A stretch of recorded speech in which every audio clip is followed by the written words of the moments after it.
الحمد للہ رب العالمین۔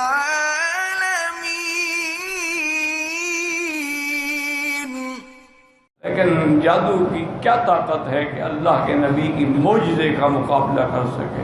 اللہ تبارک و تعالی نے اللہ والے جو ہوتے ہیں ان کی بات پہ ہے اللہ۔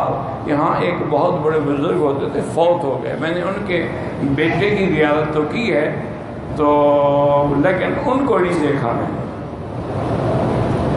الاحساء کا علاقہ ہے سعودی عرب کا، وہاں تھے تو اللہ والے آدمی تھے، شیخ ابو بکر شیخ نام تھا، اللہ عالم۔ ان کے بیٹے کا نام تو محمد تھا۔ میں نے جب دیکھا وہ بھی سفید ریش کے بوڑھے تھے، ان کے بیٹے جو تھے۔ تو خدا کی شان یہ ہے کہ کسی بڑے آدمی کی بات کہتے ہیں، کوئی شہزادی تھی بیچاری، اس پہ جن کا اثر ہوا، اور جنات اثر کرتے ہیں۔ خاص طور پہ یہ اس وقت اثر کرتے ہیں جب ہماری بیٹیاں غسل کرنے کے بعد پرواہ نہیں کرتی نا، کپڑے نہیں پہنتی اور حمام کھلا ہے، دروازہ کھلا ہے، گھر میں بغیر کپڑوں کے پھیلے، بس یہی موقع ہوتا ہے جنات کو حملہ کرنے۔ اسی لیے بلا وجہ نہیں عورت کو اپنے گھر میں بھی عریانی پھرنا چاہیے۔ اسی لیے حضور نے ہمیں دعا سکھلائی کہ اللہم انی اعوذ بک من الخبث والخبائث۔ شیطان اسی وقت اثر کرتا ہے جب ہم حمام میں ہوتے ہیں، کیونکہ وہ تو پلید جگہوں پہ ہوتے ہیں نا۔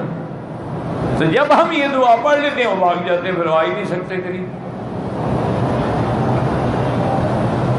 تو اس بیچاری پر اتنا شدید اثر تھا، اللہ معاف کرے، اللہ معاف کرے، کہ کبھی کبھی تو اس کو وہ باندھ دیتے تھے بیچاری کو، ورنہ وہ کپڑے پھاڑ دیتی تھی، گھر سے باہر نکل جاتی تھی۔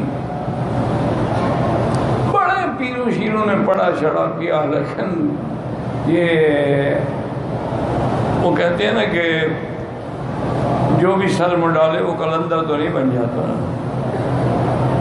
تو بہرحال کسی نے ان کو کہا کہ جی آپ کے اعصاب میں ایک بزرگ ہیں، ان کے پاس جائیں۔ وہ اپنی بڑی گاڑیوں میں وہاں آئے، حضرت عصر کی نماز پڑھ کے مسجد سے نکل رہے تھے لاٹھی پہ، تو کسی شاگرد نے عرض کیا کہ حضرت یہ بیچاری شہزادی ہے اور اس پہ جن کا اتنا غالب اثر ہے کہ یہ اگر اس کے ہاتھ چھوڑتے ہیں فوراً کپڑے پھاڑ دیتی ہے، انگلیاں ہو جاتی۔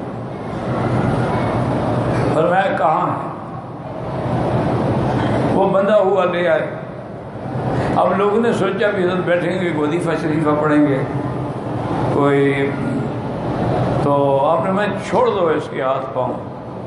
انہوں نے کہا حضرت یہ تو میں کہہ رہا ہوں چھوڑ دو۔ انہوں نے ہاتھ پاؤں چھوڑے، آپ نے اتنا کہا اخسا یا شیطان لا حول ولا قوت الا باللہ، کہا جاؤ۔ وہ شیطان بھاگ گیا۔ اس کے بعد پھر کبھی دولت۔ اللہ والوں کو تو یہ ہوتا ہے نا کہ اللہ نے ان کی زبان میں تاثیر رکھی ہے، تو جیسے نبی کا مقابلہ کوئی جادوگر نہیں کر سکتا، علماء حق کا مقابلہ بھی نہیں کر سکتا، لیکن شرط ہے کہ وہ علماء حق ہوں۔